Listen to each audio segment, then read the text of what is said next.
Ang istorya ng pagbabalik muli ng isang rebeldeng Diyos ay isinabuhay sa katauhan ng isang binata, na ang tanging libangan ay makipagkarera gamit ang kanyang motor. Ngunit ang tadhana niya ay sinadyang isinulat, na mag-cruise ulit ng landas sa kalaban niyang Dragon King at ang malupit nitong anak na mayaman. Nagsimula ang pelikula sa isang karera ng mga motorsiklo, at meron ding isang binatang rider na ang pangalan ay Lee, na laging nananalo sa paligsahan na ito. Bumati sa kanya si Kasha, isang ulilang dalagita na kababata rin niya, at tinuturing niyang parang kapatid na babae. Napansin naman niya sa di kalayuan ang natalo niyang racer din, na iyon pala ay isang napakagandang chicks. Sinubukan niyang makipag-flirt dito pero hard to get si ate at nagmotor siya papalayo. Kasunod ay may isang eccentric na nakamaskarang matanda, at pinakiusapan si Lee kung pwede niyang ayusin ang motor nito ng katulad sa kanya. Hindi siya pinansin ng bida at umalis kasama ni Kasha. Nakatira ang dalawa sa syudad ng Donghai, na nasa ilalim ng pamamalakad ng Daiklan at kumokontrol ng sariwang tubig sa buong lugar. Hindi ito matanggap ng bida na pinagkakit ng mayamang pamilya ang tubig sa lahat, kaya isang gabi ay sinira niya ang control switch ng water system na nagbigay ng maraming tubig sa mga residente. Pagkatapos sunduin ni Lee ang dalagita sa trabaho nito, pauwi na sana sila pero naharangan sila ng mga sasakyan sa daan. Naengkwentro din nila ang anak ng mayaman na si Aubing, at nagkaroon ng interes nang makita nito ang kakaibang motor ng bida. Intensyon na ng prinsipe ngayon na bilhin ang motorsiklo niya, pero hindi siya pinansin ni Lee at humarurot papalayo sa kalsada. Pero hindi tumigil ang presko na prinsipe sa kanila at sinundan ang dalawa hanggang makarating sila sa Riles. Nangamba ang bida na nasa panganib sila kaya binunggo niya ang mga sasakyan ng lahat at tumalon sa itaas ng umaandar na tren. Nagsimula na ngayon ang karera sa paghuli sa kanya sa daan, pero sanay si Lee sa mga ganitong klaseng daanan, kaya madali lang para sa kanya na iwanan ang mga humahabol sa kanya. Samantalang ang prinsipe ay nabunggo at nadisgrasya, sabay bumagsak siya sa lupa na nagagalit. Paalis na sana ang dalawa nang biglang tinamaan ang bida ng matalas na ice magic, na naging dahilan ng pagkahulog ng dalawa mula sa motorsiklo. Pagkatapos ay umalis na ang prinsipe dala ang motorsiklo rin niya, pero may bumubuong galit ng apoy dito sa bida at kagulat-gulat na inatake si Aubing. Nagsanhi din ito ng permanenteng sugat sa kamay ng prinsipe, at nagdesisyon siyang umatras muna kasama ng mga hoodlum niya. Dahil sa sobrang hina nitong bida, nawalan na ng malay sa kalye si Lee.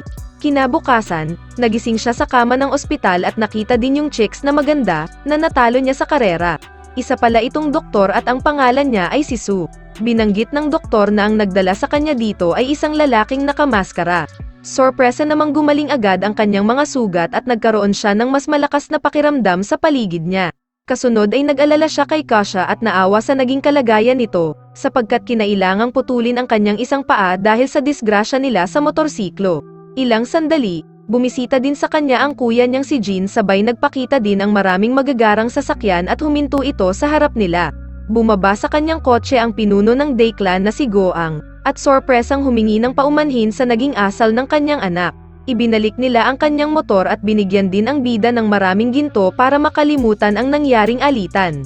Kukunin na sana ng kapatid ang ibinibigay nila pero tinanggihan ito ni Lee dahil sa sobrang galit, sabay humarurot papalayo gamit ang motor. Gayunpaman, nagutos pa rin ang leader na wag silang hayaang makatakas at iligpit din sila. Pagkatapos ay sinundan ni Jin ang kapatid nito at sinabing hindi mo dapat tinatanggihan ang mga taong katulad ni Sir Goang.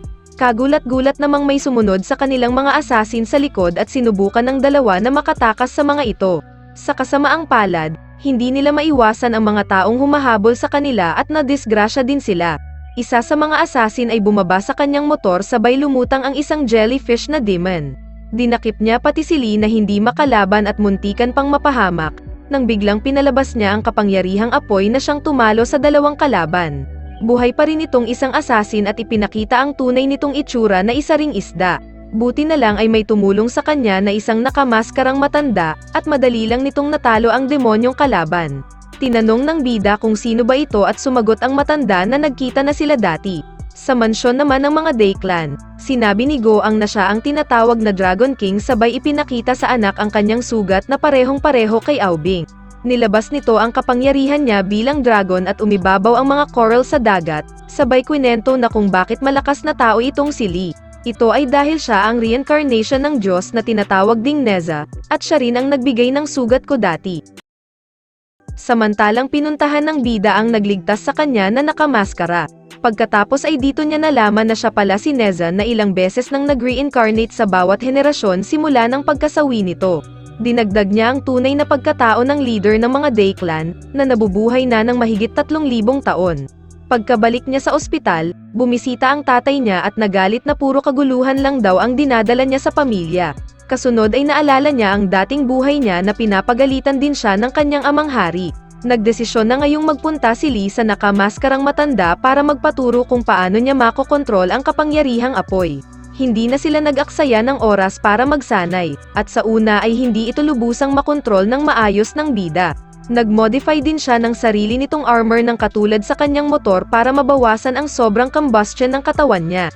Kahit busy siya sa pagsasanay araw-araw, hindi niya nakakalimutang bisitahin ang kanyang kapatid na nasa ospital at si Kasha. Gumawa rin siya ng artipisyal na paa para sa dalagita, upang makalakad ito.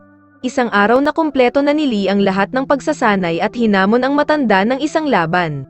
Gamit ang mahaba niyang lanseta, ipinakita niya dito ang lahat ng natutunan niya sa training. Naging matindi at mainit ang kanilang bakbakan, sabay sa huli ay natanggalan ng maskara itong matanda. Iyon pala ang nakamaskarang ito ay si Monkey King, pero ang narinig na kwento ni Lee sa kanya ay isa siyang salbaheng demonyo. Nagalit ang matanda sa sinabi niya at pinagalitan ng bida na siya itong nagdadala ng panganib sa nakapaligid sa kanya. Nainis ang bida sa mga pagtulak sa kanya at aksidenteng inilabas ang kanyang kapangyarihan sa kaanyuan ng Diyos na si Susano.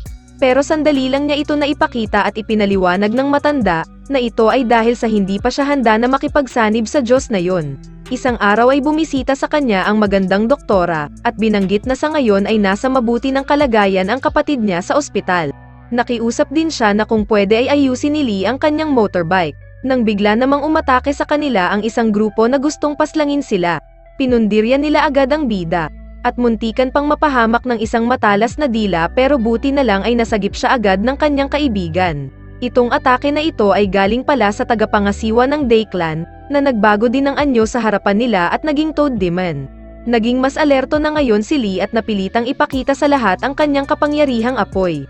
Naglaban ang dalawa ng may kumpiyansa ang parehas na panig, pero ang lakas nilang dalawa ay napakalaki ng diferensya sapagkat lumalabas na walang laban dito ang bida.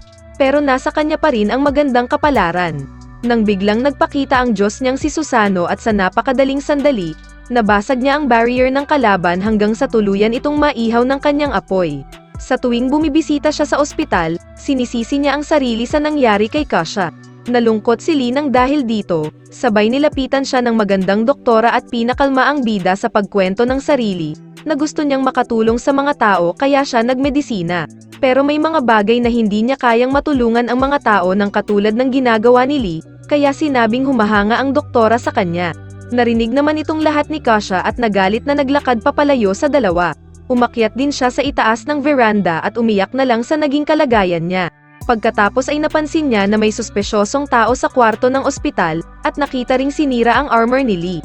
Nadagdagan pa ito ng maraming bomba na ibinabato sa ospital na nagsanhi ng mga pagsabog. Nagpanik ang mga tao sa loob at ginawa ni Lee ang lahat para tulungan sila. Nakita nila na ang mga bomba ay galing pala sa isang mercenaryong halimaw na ipinadala ng Day Clan.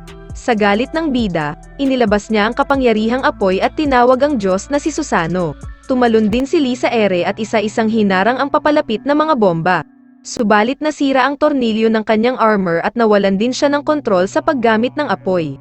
Sa kasamaang palad, may isang bomba ang hindi niya napigil kaya dumiretso ito sa ospital at sumabog ito pagkatapos. Lubusang nagalit dito ang bida at nagmadaling niligpit ang halimaw sa pinanggagalingan nito. Pero hindi pa natatapos ang lahat, may biglang umatake sa kanya na isang babaeng mersenaryo din gamit ang braso nitong yari sa bakal.